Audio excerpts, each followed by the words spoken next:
Hay un momento en la vida en que una mujer mira a los ojos a otra mujer y reconoce el miedo. Remedios llevaba 3 meses en mi casa. Llegaba puntual, limpiaba en silencio, me observaba. Yo sentía su mirada como una sombra detrás de mí. Pero esa tarde me la encontré llorando en la cocina, con un papel doblado entre las manos que temblaban. Me lo extendió sin decir nada. Era una lista. Mis horarios, mis llamadas, las veces que había llorado sola, las pastillas que tomaba. Todo anotado con fecha y hora. Señora, me dijo con la voz rota, no soy la primera a la que le hago esto. La mamá de Yolanda también. No pudo terminar la frase. No necesitó hacerlo. En ese instante entendí todo. Y también entendí que Yolanda acababa de cometer el error más grande de su vida. Ponerme una espía. Que tenía conciencia. Qué alegría tenerte aquí conmigo. Si estás viendo este video, te pido con mucho cariño que te suscribas al canal. Por favor, necesitamos mucho alcanzar 40,000 suscriptores. ¿Puedo contar con su ayuda? Estamos construyendo una comunidad hermosa de mujeres fuertes. Su presencia es muy importante. Y su apoyo es esencial para nuestro trabajo, para que sigamos contando historias como esta. Cuéntame también en los comentarios desde dónde nos está escuchando. Nos emociona saber hasta dónde llegan nuestras historias.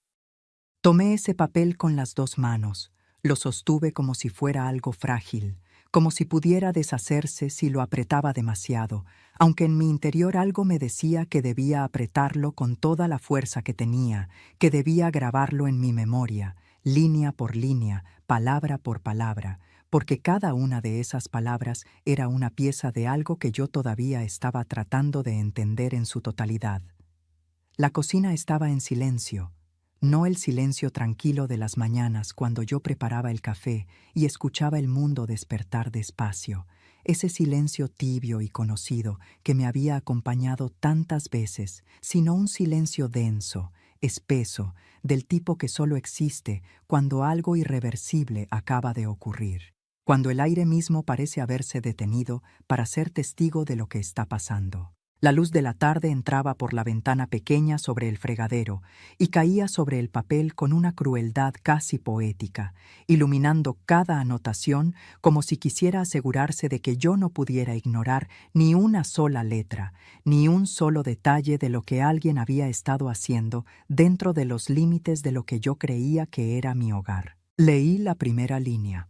Luego la segunda, y conforme mis ojos avanzaban por ese documento, sentí que el piso bajo mis pies se volvía menos sólido, no porque me estuviera cayendo, sino porque estaba entendiendo, de verdad entendiendo, con esa claridad fría e incómoda que solo viene cuando uno ya no puede seguir ignorando algo, que alguien había estado dentro de mi vida sin que yo lo supiera. Alguien había estado tomando nota de mis movimientos, de mis tristezas, de mis pequeños tropiezos cotidianos, y los había convertido en evidencia, en argumentos, en armas. Las entradas estaban escritas con una letra apretada, obediente, la letra de alguien que ha aprendido a obedecer sin cuestionarse demasiado, sin permitirse pensar mucho en lo que significan las palabras que está escribiendo. Confundió las llaves 2 veces en la misma semana. Eso decía una de las líneas. Yo recordé esos momentos con una precisión que me sorprendió, como si mi memoria hubiera guardado esos instantes sin que yo le pidiera que lo hiciera. Recordé que había dejado las llaves sobre la mesa del comedor en lugar de colgarlas en el gancho de la entrada y que luego las había buscado durante unos minutos antes de encontrarlas exactamente donde yo misma las había puesto. Eso era todo. Un descuido ordinario, absolutamente ordinario, el tipo de cosa que le pasa a cualquier persona en cualquier día de su vida, sin importar la edad que tenga ni el estado en que se encuentre su mente. Pero en ese papel, escrito con fecha y con hora, parecía otra cosa completamente distinta. Parecía el inicio de un diagnóstico. Parecía el primer ladrillo de una pared que alguien estaba construyendo alrededor de mí, ladrillo por ladrillo, entrada por entrada, sin que yo me diera cuenta. Más abajo, otra línea. Lloró durante una llamada telefónica. No quiso explicar con quién hablaba. Cerré los ojos un segundo y dejé que el recuerdo llegara solo. Esa llamada había sido con una amiga de la infancia que me contó que su esposo estaba muy enfermo, que los médicos no le daban buenas noticias, que ella estaba asustada y sola. Lloré porque me dolió, porque cuando una tiene cierta edad, las malas noticias de las personas queridas ya no suenan solo como noticias, sino como recordatorios, como señales de que el tiempo pasa de verdad y de que las cosas que amamos son frágiles. Lloré también porque la extrañaba a ella, porque hacía mucho que no la veía, porque la distancia entre dos personas que se conocen desde niñas a veces duele de una manera específica que no tiene mucho remedio. Pero nadie en esa casa me había preguntado si estaba bien cuando terminé esa llamada. Nadie había tocado mi puerta esa tarde para decirme que me habían escuchado y que querían saber qué pasaba. Solo Remedios, observando desde el pasillo con sus ojos atentos, tomando nota en ese papel que ahora yo sostenía entre mis manos, con una mezcla de indignación y de algo que se parecía al dolor, pero era más frío. Y luego otra entrada que me heló por dentro más que todas las demás, que me hizo contener el aliento un momento antes de seguir leyendo. Tomó pastillas sin avisar. No informó al médico de la familia. No había ningún médico de la familia. Nunca lo había habido desde que yo llegué a esa casa. Nunca nadie me había dicho que existía algo así, ni que yo tenía que reportarle nada a nadie. Yo tomaba mis medicamentos, los mismos que me había recetado mi propio doctor hacía ya bastante tiempo. Los medicamentos que yo misma pagaba con mi propio dinero, los mismos que tomaba cada mañana con un vaso de agua antes del desayuno, como parte de una rutina tan establecida y tan ordinaria que yo apenas pensaba en ella. Remedios lo había visto una vez, solo una vez, cuando yo no cerré completamente la puerta de mi cuarto y ella pasaba por el pasillo en el momento equivocado, o en el momento perfecto, dependiendo de para quién estuviera trabajando. Y lo había anotado como si fuera una irregularidad, como si yo fuera alguien que necesitaba supervisión, como si yo fuera una niña que no sabe cuidarse, o peor, como si yo fuera una enferma que no reconoce su propia condición. Esa anotación era la más dolorosa de todas, porque tocaba algo que yo había intentado no nombrar desde que llegué a esa casa, el miedo constante, silencioso, de que en algún momento me miraran y decidieran que ya no era capaz, que ya no servía, que ya era hora de que otra persona se hiciera cargo. En ese momento, levanté la vista del papel y miré a Remedios. Ella seguía llorando, pero ahora en silencio, con los brazos cruzados sobre el pecho, como si intentara contenerse a sí misma, como si por dentro hubiera algo que quería salir y ella estuviera usando todos sus recursos para mantenerlo adentro. Vi en su cara capas de cosas distintas: vergüenza, alivio, miedo, arrepentimiento. No era una mujer mala. Eso lo vi con claridad absoluta en ese momento y no me lo he cuestionado desde entonces. Era una mujer asustada, una mujer que había necesitado el trabajo con esa urgencia específica que tiene la necesidad cuando es real, y que había aceptado condiciones que ahora le pesaban en el alma con un peso que ya no podía cargar sola. Me había confesado porque no podía seguir callada. Había llegado a un punto en el que el silencio le costaba más que las consecuencias de hablar. Y eso, aunque yo en ese momento todavía estaba procesando el golpe de lo que había descubierto, era algo que yo tenía que reconocer y respetar. Le pregunté, con la voz más baja y más firme que pude sacar en ese momento, sin alzarla, sin dejar que temblara, porque sabía que necesitaba que mi voz sonara exactamente así, exactamente como sonó. ¿Cuánto tiempo más tenía Yolanda pensado espiarme? Remedios tardó en responder. Se limpió los ojos con el dorso de la mano, respiró una vez y me miró con una expresión que era mitad vergüenza y mitad alivio, como si hubiera cargado ese secreto durante tanto tiempo que ya no podía más con él, y la pregunta directa le hubiera dado el permiso que necesitaba para soltarlo por completo. Los formularios ya están completos, dijo finalmente con la voz todavía rota. Solo falta que Yolanda los protocolice, que los entregue formalmente. Todo está listo. Hubo una pausa brevísima antes de que añadiera, casi en un susurro: «El asilo ya tiene la cama reservada a su nombre». Las palabras cayeron en la cocina como piedras en un pozo profundo, ya completos, ya listos. Una cama reservada con mi nombre en algún registro, en algún archivo de alguna institución que yo no había elegido y a la que yo no había dado mi consentimiento, esperando solo que alguien entregara los papeles para que yo dejara de existir en esta casa y en esta vida como una persona que toma sus propias decisiones y vive en sus propios términos. Sentí muchas cosas al mismo tiempo, tantas que por un momento no supe cuál era la más verdadera. Un frío que empezaba en el centro del pecho y se extendía hacia afuera como el agua cuando cae en una superficie quieta, una rabia sorda y caliente que no sabía bien a dónde ir. Una tristeza que no era por mí misma, sino por todas las mujeres que habían llegado a ese mismo momento y no habían tenido a nadie que les extendiera el papel a tiempo. Y debajo de todo eso, algo más extraño, algo que tardé en reconocer porque no lo esperaba en ese momento: claridad. Una claridad absoluta y helada, como la que da el amanecer cuando uno ha pasado la noche entera sin dormir, pensando en algo. Y de pronto, cuando la luz llega, todo se ve con una nitidez que la oscuridad no permitía. Volteé hacia la ventana. El carro de Yolanda seguía estacionado afuera, en el mismo lugar de siempre, tan tranquilo y tan ordinario como cualquier otro martes.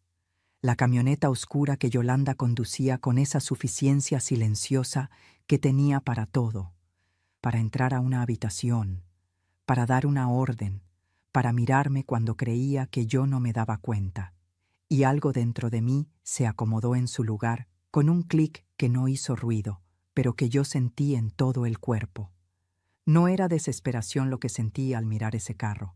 No era el pánico desordenado de alguien que acaba de descubrir que está atrapada y no sabe por dónde salir. Era exactamente lo contrario. Era la calma específica, casi quirúrgica, de alguien que acaba de entender con precisión qué terreno está pisando, qué fuerzas están en juego y qué tiene que hacer a continuación para que el desenlace no sea el que la otra persona planeó. Doblé el papel con cuidado. Lo doblé por la mitad, luego en 4, con la misma atención con la que uno dobla algo que sabe que va a necesitar después. Algo que no puede permitirse perder ni arrugar. Lo guardé en el bolsillo del delantal con un gesto tranquilo, casi ceremonioso. Y luego miré a Remedios, que me observaba sin entender del todo qué estaba ocurriendo dentro de mí, qué decisión se había tomado en el silencio de esos últimos minutos. Le dije con una calma que sorprendió incluso a la parte de mí que conoce mejor a Consuelo: séquese las lágrimas. Todavía la necesito trabajando aquí. El alivio en su rostro fue inmediato y visible, como cuando se afloja algo que ha estado apretado demasiado tiempo, y también algo parecido a la confusión. Ella esperaba que la despidiera, esperaba consecuencias directas y rápidas. No esperaba esto, no esperaba calma, no esperaba una petición de que siguiera. Pero esto era lo que había, y lo que vendría después, Yolanda tampoco lo esperaba. ¿Alguna vez has sentido que alguien en quien confiabas estaba observando cada uno de tus pasos sin que lo supieras? Que lo que creías que era tu hogar era en realidad una trampa tendida con paciencia y con premeditación? Sigue con nosotras, porque lo que Consuelo hizo con ese papel en el bolsillo cambiaría para siempre el destino de todos en esa casa. Me llamo Consuelo. Tengo 61 años y he pasado la mayor parte de mi vida aprendiendo a hacer mucho con poco, a encontrar dignidad en los espacios pequeños, a sostenerme cuando el suelo temblaba. Crecí en una familia humilde donde el dinero siempre fue escaso, pero el orgullo nunca faltó, y desde joven aprendí el oficio de la costura, no como un pasatiempo, ni como una manera de llenar el tiempo, sino como la forma real y concreta de sostenerme a mí misma y más tarde de sostener a mi familia. Con estas manos, callosas y firmes, cosí ropa para medio vecindario, arreglé vestidos de novia, bordé manteles para quinceañeras de familias que tenían más que yo, pero que sabían que mi trabajo valía lo que costaba. A lo largo de los años, guardé cada peso que pude de ese oficio, no por avaricia, sino por instinto, por esa sabiduría callada que aprende la mujer que sabe que el día en que necesite valerse sola, puede llegar sin avisar. Junto a mi esposo Aurelio, construí una vida pequeña pero digna, una vida que nos pertenecía a los dos y que habíamos levantado juntos desde muy abajo. Aurelio era un hombre tranquilo, de pocas palabras y muchos gestos, de los que expresan el amor siendo constantes más que siendo elocuentes. No éramos ricos, pero éramos suficientes el uno para el otro. Tuvimos un solo hijo, Rodrigo, y en él pusimos todo lo que teníamos, los dos, todo el amor y todo el esfuerzo que dos personas pueden poner en alguien. Cuando Aurelio murió de un infarto, hace ya algunos años, el mundo que yo conocía se detuvo de golpe. Me quedé sola en la casa donde habíamos vivido juntos tanto tiempo, rodeada de sus cosas, de su olor, que poco a poco fue desapareciendo de las sábanas y de los rincones, como se va la luz al final del día, de su silla vacía en la mesa que yo tardé mucho tiempo en volver a usar normalmente. Rodrigo me llamaba seguido al principio, luego menos, luego solo los domingos. Y un día llegó a visitarme y me dijo que no quería que yo estuviera sola, que era mucho tiempo por mi cuenta, que en su casa habría espacio para mí. Yo resistí, porque conozco bien a las mujeres que entran a vivir con sus hijos casados, y sé lo que les pasa, sé cómo van perdiendo espacio, primero el físico y luego todos los demás. Pero Rodrigo insistió con una ternura que me desarmó, con esa ternura específica que solo pueden usar los hijos que saben exactamente cómo llegar a su madre. «No quiero que estés sola, mamá», me dijo. Y yo cedí. Los primeros tiempos en esa casa fueron fríos, pero manejables. Yolanda me saludaba con esa cortesía distante de quien tolera algo que no eligió. Las decisiones de la casa se tomaban sin consultarme. Yo aprendí a ocupar poco espacio. Entonces llegó Remedios, presentada como alguien que vendría a ayudarme. Algo no se sentía bien desde el principio, pero no imaginé hasta dónde llegaba lo que estaba ocurriendo. Hasta esa tarde en la cocina, con el papel en mis manos y la verdad finalmente frente a mí. ¿Cuántas veces hemos ignorado esa voz pequeña que nos dice que algo no está bien? ¿Cuántas veces la hemos callado por amor, por no querer problemas, por miedo a parecer desconfiadas? Quédate con nosotras, porque la historia de Consuelo apenas está comenzando a revelar todas sus capas. Esa noche no dormí. Me quedé acostada en la oscuridad con los ojos abiertos, mirando el techo de ese cuarto que nunca terminó de sentirse completamente mío, aunque yo hubiera puesto en él mis cosas, mis fotos, mis pequeños objetos de toda la vida. Fui pasando por mi mente cada detalle de los últimos meses, con la minuciosidad lenta de quien revisa una a una las piezas de un rompecabezas que hasta este momento no había podido ver completo, y que ahora, con la pieza final en su lugar, revelaba una imagen que me dejaba sin aliento. Todo encajaba. La llegada de Remedios, justo cuando yo había comenzado a notar más distancia y más frialdad en Yolanda, como si ella estuviera tomando distancia de algo que estaba a punto de hacer y no quería sentirse cerca cuando lo hiciera.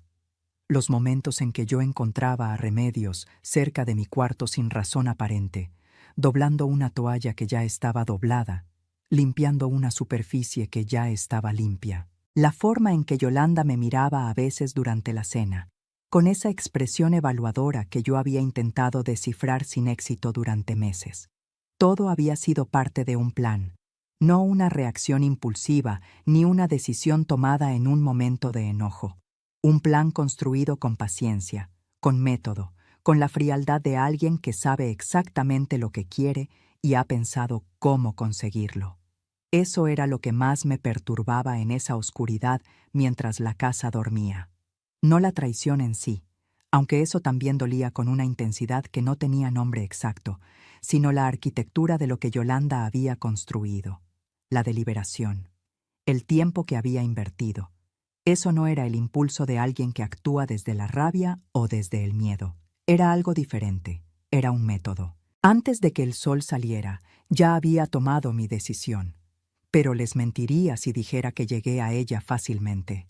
Hubo un momento, en la hora más oscura de esa noche, en que me pregunté si tenía derecho a hacer lo que estaba pensando hacer, a manipular la información, a tender mi propia trampa. Había sido criada con la idea de que la gente honesta no juega a ese juego, que la dignidad está en decir la verdad de frente y asumir las consecuencias. Y una parte de mí, la parte que Aurelio había conocido y amado, se resistía a convertirme en algo que él no reconocería.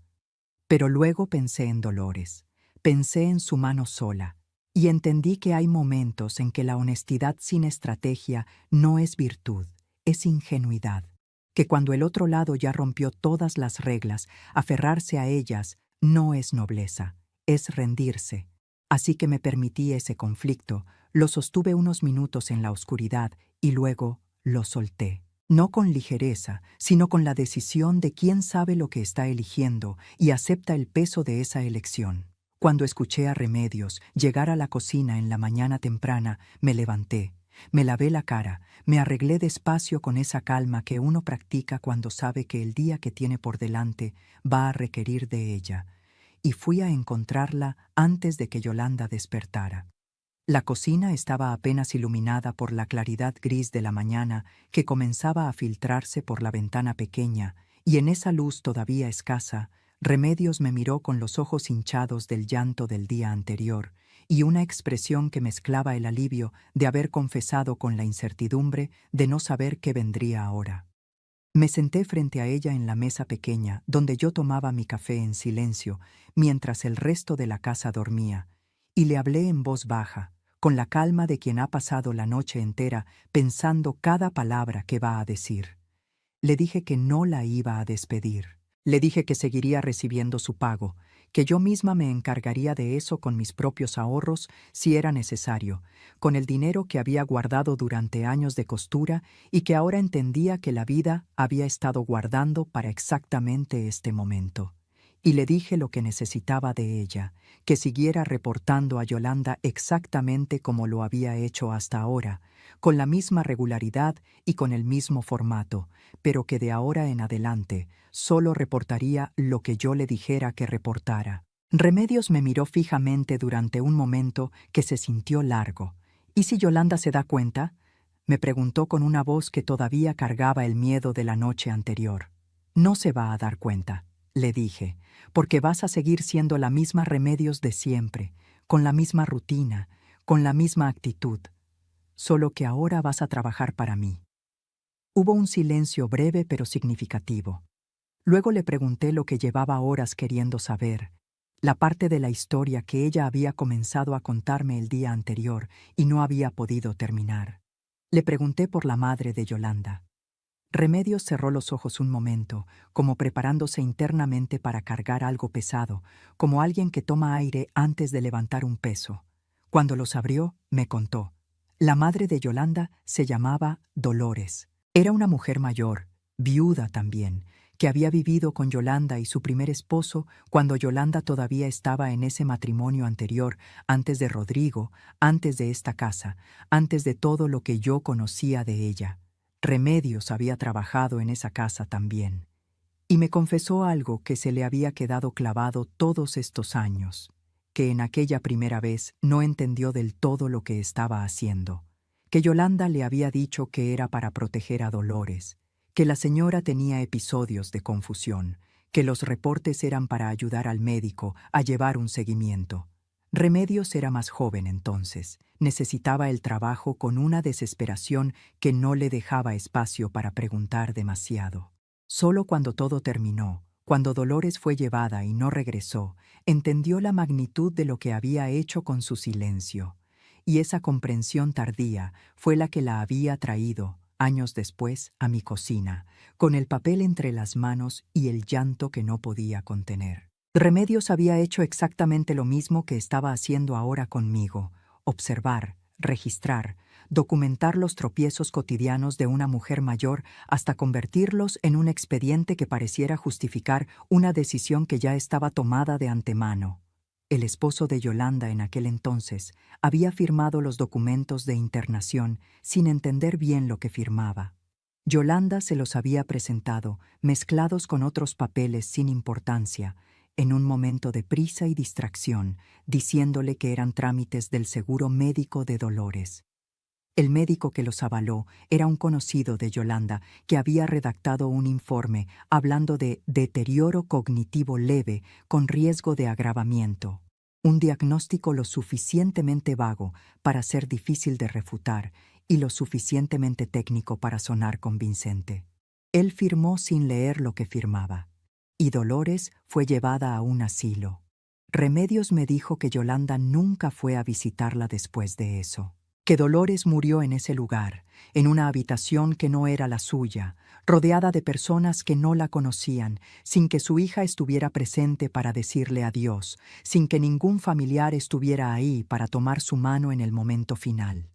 Ese detalle se me quedó grabado con una claridad que dolía.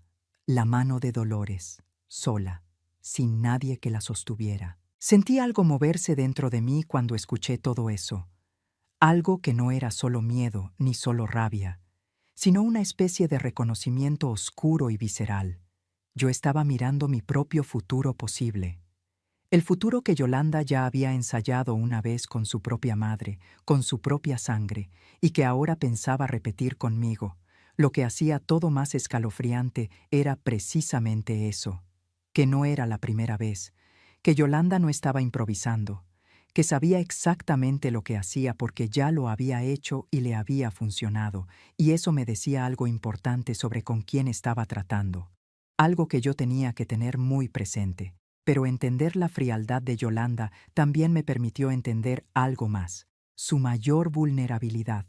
Una mujer que confía tanto en su propio método, que lo ha visto funcionar una vez, tiende a subestimar a quien tiene enfrente. Yolanda me había visto callar, ceder, ocupar poco espacio durante todo el tiempo que llevaba en esa casa. Me había catalogado como alguien que no opondría resistencia. Esa certeza suya era el único lugar donde yo podía moverme sin que ella lo notara. Esa misma mañana comencé a construir mi nueva versión para los ojos de Yolanda. Me levanté un poco más temprano de lo habitual y ordené mi cuarto con una meticulosidad exagerada y visible. Desayuné con una tranquilidad que no sentía por dentro, pero que me esforcé en mantener en la superficie. Cuando Yolanda bajó, la saludé con una serenidad que debió parecerle extraña, aunque confiaba en que la atribuyera a algo sin importancia. Y le pedía Remedios, en un intercambio rápido, cuando Yolanda estaba en otra habitación, que en su próximo reporte describiera a una mujer organizada, serena, lúcida, sin ningún comportamiento que pudiera ser señalado como problemático. Era el primer movimiento de un juego que Yolanda no sabía que había comenzado. Y mientras tanto, guardaba dentro de mí, con cuidado de no dejar que se me notara en el rostro ni en el cuerpo, toda la información que Remedios me había dado. La usaría, a su tiempo, con precisión. ¿Alguna vez te has visto obligada a actuar con calma cuando por dentro estabas ardiendo? ¿A construir una sonrisa sobre un dolor que nadie podía ver?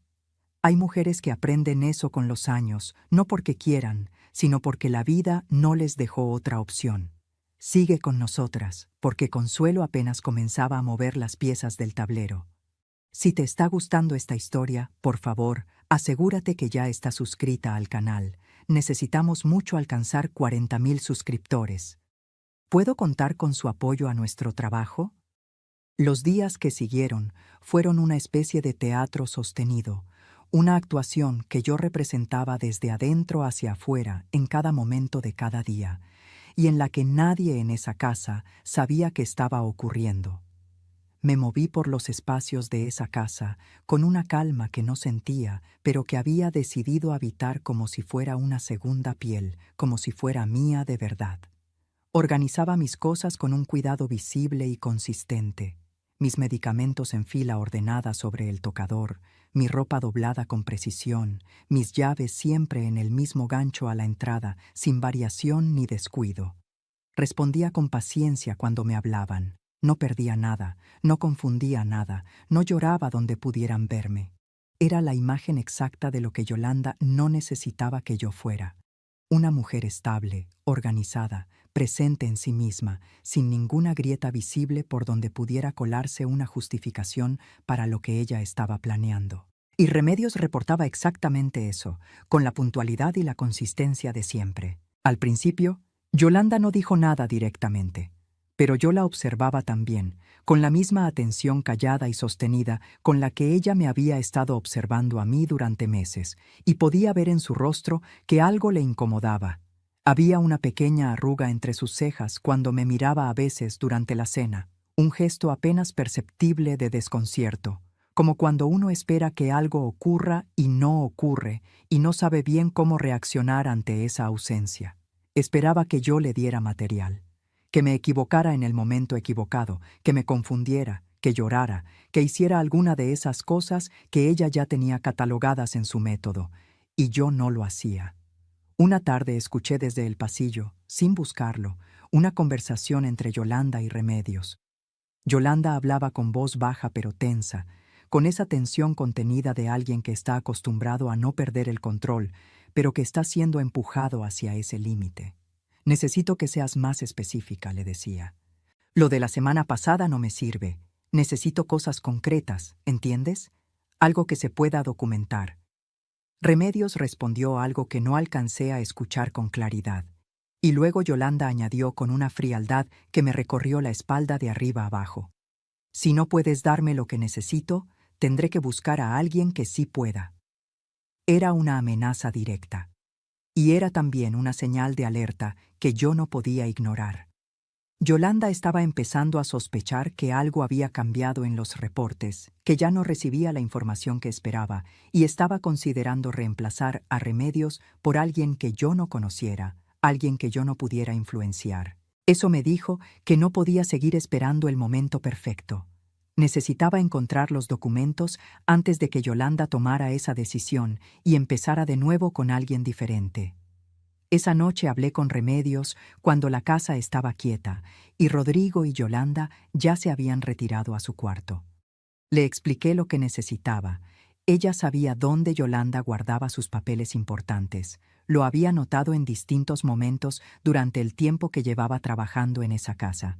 Era un cajón en el escritorio del cuarto que Yolanda usaba como oficina personal, siempre cerrado con una llave pequeña que ella guardaba en su bolso. Remedios me explicó que no sabía de ninguna copia de esa llave, pero que en cierta ocasión había visto a Yolanda abrir ese cajón justo antes de salir deprisa, y en el apuro había notado cómo Yolanda deslizaba la llave detrás del cuadro que colgaba sobre el escritorio antes de abandonar el cuarto, como si lo hiciera por instinto, sin pensar en que alguien más pudiera estar mirando.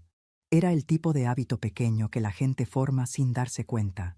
El tipo de descuido que solo comete quien está tan segura de que nadie a su alrededor se atrevería a buscar, que ya no se molesta en verdaderamente esconder. Yolanda confiaba en que yo nunca tendría la iniciativa de ir a ese escritorio. Confiaba en que Remedios era demasiado leal por miedo. Y esa confianza excesiva en su propio control era exactamente el resquicio por donde yo iba a entrar. La oportunidad llegó unos días después. Yolanda salió por la mañana diciendo que tenía compromisos que la tendrían fuera hasta después del mediodía. Rodrigo estaba en el trabajo. La casa era nuestra. Fui al escritorio con Remedios. El cajón estaba cerrado, pero encontramos la llave exactamente donde Remedios había dicho, detrás del cuadro, fría y pequeña entre mis dedos. Abrí el cajón con manos que no temblaban, aunque mi corazón latía con una velocidad que yo sentía con claridad en el pecho y en las sienes. Dentro había varios sobres y carpetas ordenados con esa meticulosidad que Yolanda aplicaba a todo lo que quería controlar. Y entonces la vi. Una carpeta delgada con mi nombre escrito en la portada con la letra apretada de Yolanda. La abrí con cuidado. Adentro estaban los formularios de internación, varios de ellos, ya llenados completamente con mis datos, con la dirección del asilo, con una descripción del tipo de atención requerida que usaba palabras clínicas y frías para describir a una mujer que yo no reconocía, pero cuyo nombre era el mío. Los formularios estaban completos en todos sus campos, pero el espacio destinado a la firma del familiar responsable estaba en blanco. Todavía. Yolanda aún no había dado ese paso, el paso final, el que convertiría esos papeles de una intención en un hecho consumado. Comprendí entonces con una claridad que me recorrió entera lo que Remedios me había dicho en la cocina.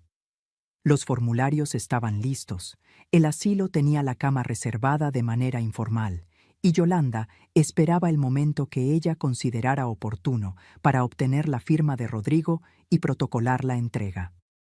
Planeaba presentárselos de la misma forma que le había presentado los papeles al esposo en el caso de Dolores, mezclados con otros documentos, en un momento de distracción, con alguna explicación que minimizara lo que él estaría firmando. Saqué el teléfono. Fotografié cada página con calma y cuidado, asegurándome de que cada imagen fuera clara y completa. Volví a colocar la carpeta exactamente como estaba, en el mismo ángulo, en la misma posición. Cerré el cajón. Devolví la llave detrás del cuadro. Salí de esa habitación con el teléfono guardado en el bolsillo del delantal, en el mismo lugar donde había guardado el papel de Remedios el primer día, ese bolsillo que se había convertido en el lugar donde yo guardaba las cosas que iban a cambiar el rumbo de esta historia. Esa noche en la cena, Yolanda anunció con una dulzura que yo ya sabía leer como lo que era, construida sobre una base que no era genuina, que había encontrado un lugar maravilloso para mí. Lo presentó como una consideración, como un gesto de cuidado, como si fuera algo que ella había hecho para mi bien. Habló de jardines, de atención médica permanente, de actividades pensadas para señoras de cierta edad que merecían descansar y ser cuidadas. Miraba a Rodrigo mientras hablaba, esperando que él asintiera, esperando el gesto de acuerdo que necesitaba para que el plan avanzara al siguiente paso. Yo sostuve mi taza de té con las dos manos, bebí un sorbo pequeño y la escuché en silencio absoluto. Por dentro sentía algo parecido a la serenidad extraña de quien ya sabe cómo termina la obra que está presenciando. ¿Alguna vez sintieron que alguien intentaba tomar decisiones sobre su vida como si ustedes no pudieran tomarlas? ¿Que las trataban como si ya no tuvieran voz ni criterio propio? Cuéntenme en los comentarios si alguna vez vivieron algo parecido. Quiero leerlas. Pero no se vayan, porque lo que pasó en esa mesa esa noche es algo que ninguna de nosotras va a olvidar fácilmente. Rodrigo no asintió. Eso fue lo primero que noté, y supongo que también fue lo que desconcertó a Yolanda, porque ella había construido ese momento, esperando una respuesta diferente, esperando que la arquitectura de su plan se sostuviera con naturalidad como siempre se había sostenido. Rodrigo la miró con una expresión que no era de acuerdo ni de rechazo, sino de genuina y completa confusión, la confusión de alguien que no tiene el contexto para entender lo que le están diciendo, porque ese contexto no existe para él. ¿De qué estás hablando?, le preguntó. Su voz era tranquila, sin agresión, la voz de alguien que verdaderamente intenta entender algo que no tiene ningún marco de referencia en su memoria. Yolanda sostuvo su sonrisa un momento más de lo natural, un segundo de más que a mí me resultó visible, aunque quizás no lo fuera para Rodrigo. Del lugar que te mencioné, Rodrigo, el que vimos juntos. Rodrigo frunció el ceño con una lentitud que decía que estaba buscando en su memoria ese recuerdo y no lo encontraba porque no estaba ahí. Yo no he visto ningún lugar contigo, dijo. Nunca hablamos de esto. El silencio que siguió fue diferente a todos los silencios que había habido antes en esa mesa. Era un silencio activo, lleno de tensión que se podía sentir en el aire, como se siente la presión antes de que llegue la lluvia. Yolanda cambió ligeramente el ángulo de su cuerpo en la silla, un ajuste pequeño, pero que yo leí como lo que era. Alguien reposicionándose porque el terreno se había movido bajo sus pies. Dijo con una calma más estudiada, más construida que la anterior. Claro que sí, Rodrigo. Fue hace algunas semanas. Estabas cansado. Es posible que no lo recuerdes con claridad. Rodrigo la miró durante un momento largo, con esa quietud específica que precede a las respuestas importantes, las que uno tarda en decir porque sabe que van a cambiar algo. No lo recuerdo porque no ocurrió, dijo. Y esta vez su voz tenía un filo que yo no le había escuchado dirigido hacia ella antes, algo diferente de la paciencia habitual con que Rodrigo navegaba las conversaciones difíciles con su esposa. Yo no dije nada todavía. Sostuve mi taza, bebí un pequeño sorbo y esperé. Rodrigo siguió presionando, con esa firmeza nueva que yo no le había visto antes. Le preguntó directamente de qué institución se trataba, quién la había contactado a ella, cómo había llegado a ese lugar sin mencionárselo ni una sola vez. Yolanda intentó responder con generalidades, con desvíos, con la suavidad hábil de alguien que sabe manejar una conversación. Pero Rodrigo no cedió. Cada respuesta vaga que ella daba era recibida con otra pregunta más concreta, más directa. La tensión en la mesa fue creciendo con cada intercambio, como cuando se tensa una cuerda que uno sabe que en algún momento va a ceder. Yolanda se levantó de la mesa con una determinación que pretendía ser tranquila y dijo que iba a buscar algo, que cuando Rodrigo lo viera entendería. Escuché sus pasos ir hacia el cuarto del escritorio con esa pisada firme que tenía cuando creía que tenía el control de la situación. Escuché el cajón abrirse. Hubo una pausa. Luego escuché sus pasos de regreso, ligeramente más rápidos, con una energía diferente a la que se había ido. Volvió a la mesa con la carpeta en la mano y la abrió frente a Rodrigo con una seguridad que todavía intentaba sostener, aunque algo en la comisura de sus labios estaba más tirante de lo normal. Le extendió los formularios. Rodrigo los tomó, los leyó. Sus ojos recorrieron las páginas despacio y luego se detuvieron en un lugar específico, en donde estaban sus datos como responsable, y hubo una quietud en él que yo reconocí de inmediato. No era la quietud de alguien que acepta lo que está leyendo, sino la quietud de alguien que está procesando la magnitud de lo que tiene en las manos. Levantó la vista hacia Yolanda. La miró de una manera que yo nunca le había visto mirarla en todo el tiempo que llevaba conociendo a mi hijo casado con esa mujer, con esa profundidad que tienen las miradas cuando algo fundamental ha cambiado. Y dijo con una voz que salió muy despacio, muy baja, muy clara, con esa claridad específica de las palabras que se dicen una sola vez y no necesitan repetirse: Yolanda, yo nunca firmé esto, ni firmaré. El silencio que siguió a esas palabras fue el más completo que he escuchado en mi vida. El tipo de silencio que existe cuando algo que ha estado construyéndose en secreto durante mucho tiempo se derrumba de golpe en un instante, y el derrumbe es tan súbito que tarda un momento en volverse real para todos los que lo presencian. Yolanda intentó hablar. Comenzó a decir algo sobre que Rodrigo no estaba viendo lo que necesitaba ver, que ella solo quería lo mejor para todos, que a veces las familias tenían que tomar decisiones difíciles con amor. Pero las palabras le salían sin el orden habitual, sin la fluidez cuidada que siempre tenía, como si el guión que había preparado no contemplara este momento exacto y ella estuviera improvisando sin red. Rodrigo no la dejó terminar. Nunca voy a firmar nada que decida el futuro de mi madre sin que ella lo elija, dijo, y ahora su voz tenía la firmeza de alguien que ha dicho algo que no tiene vuelta atrás. Fue entonces cuando saqué mi teléfono del bolsillo del delantal. Lo puse sobre la mesa con cuidado, con la pantalla encendida, mostrando las fotografías que había tomado días antes en esa misma casa. Las fotos de los formularios completos, de la carpeta con mi nombre, de cada página que dejaba ver la extensión de lo que Yolanda había estado preparando en silencio. Y hablé por primera vez en toda esa escena, con la voz baja y firme que había estado practicando en el silencio de mis noches durante semanas, con la calma de alguien que no necesita subir el volumen porque sabe que lo que va a decir es suficiente. Hay más cosas que deberías saber, hijo.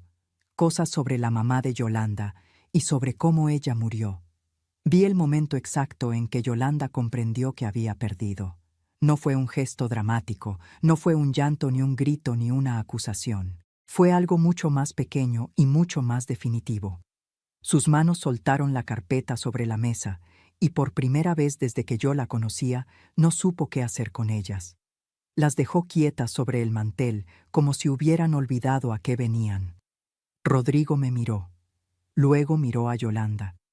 Y en ese movimiento de sus ojos, de mí hacia ella, estaba contenida una pregunta que él no necesitó hacer en voz alta porque la respuesta ya empezaba a formarse sola en el silencio que lo rodeaba todo.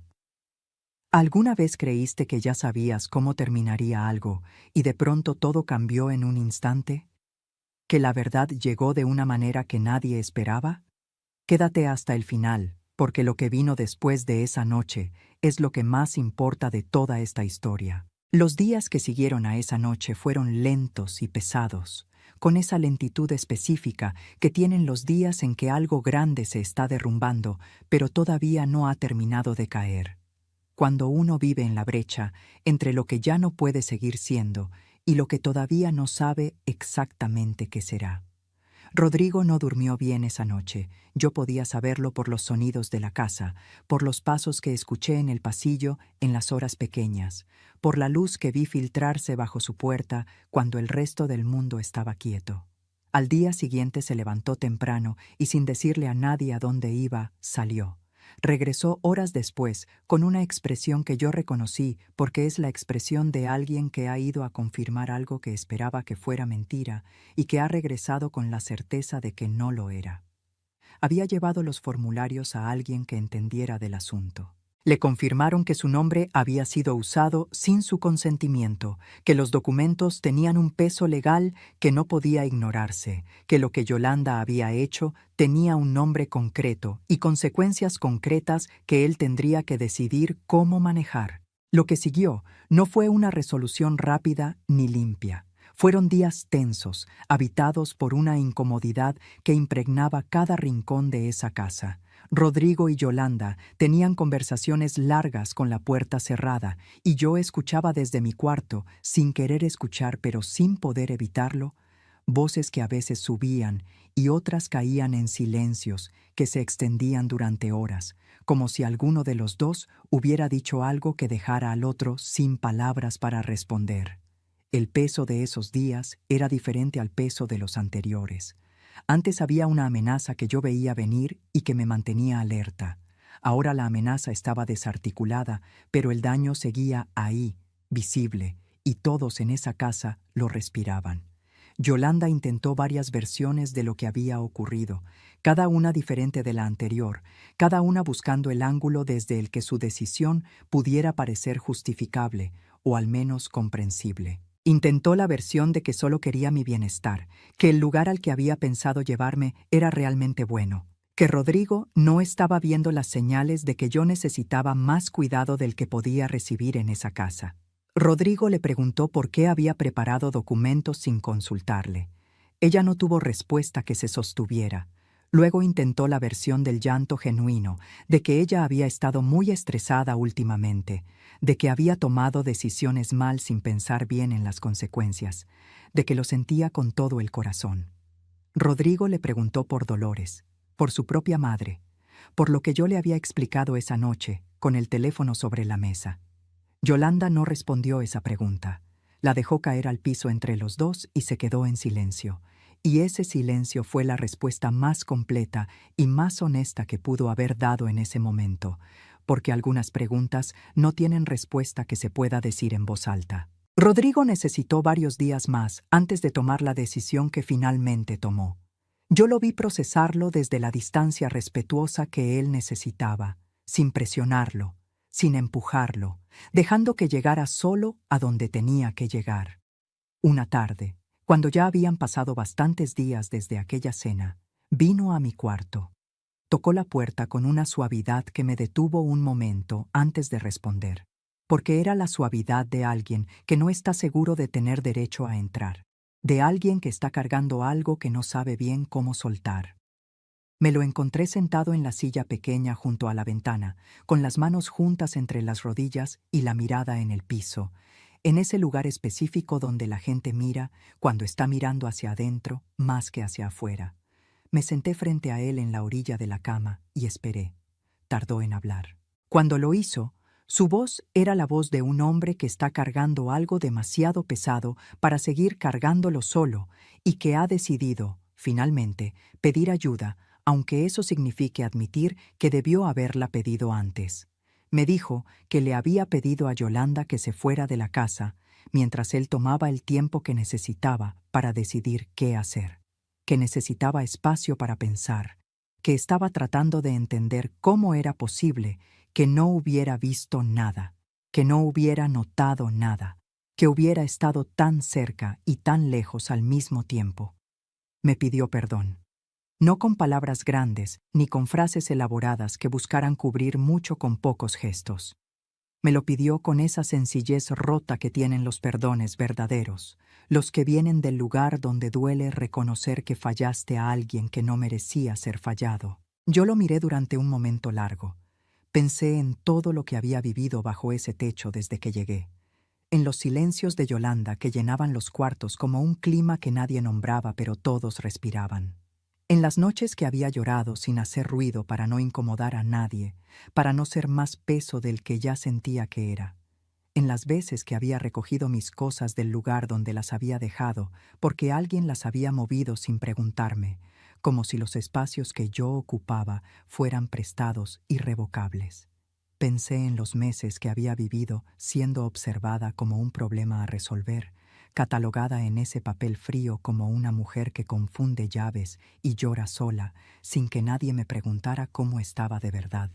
Pensé en la noche en que Remedios me entregó ese papel y en todo lo que había tenido que hacer para llegar hasta este momento. Y luego miré a mi hijo, que estaba ahí, frente a mí, con los ojos húmedos y las manos quietas, y me permití decirle lo que necesitaba decir, no para herirlo, sino porque el perdón verdadero no puede construirse sobre mentiras de cortesía. No voy a fingir que no me dolió, Rodrigo, le dije. Me dolió que no preguntaras, que no notaras, que yo necesitara volverme estratega dentro de la casa de mi propio hijo para protegerme. Él no intentó defenderse. Recibió esas palabras con la quietud de quien sabe que son verdad, y que lo único que puede hacer con la verdad es sostenerla. Entendí entonces que el amor no desaparece solo porque alguien nos falle, pero también entendí que el amor honesto no esconde la herida para que el otro se sienta mejor. Lo abracé con esa fuerza específica que solo tienen las madres cuando saben que su hijo necesita más de lo que puede pedir con palabras. Y no fingí que no había habido dolor, porque sí lo hubo, profundo y real y con nombre propio.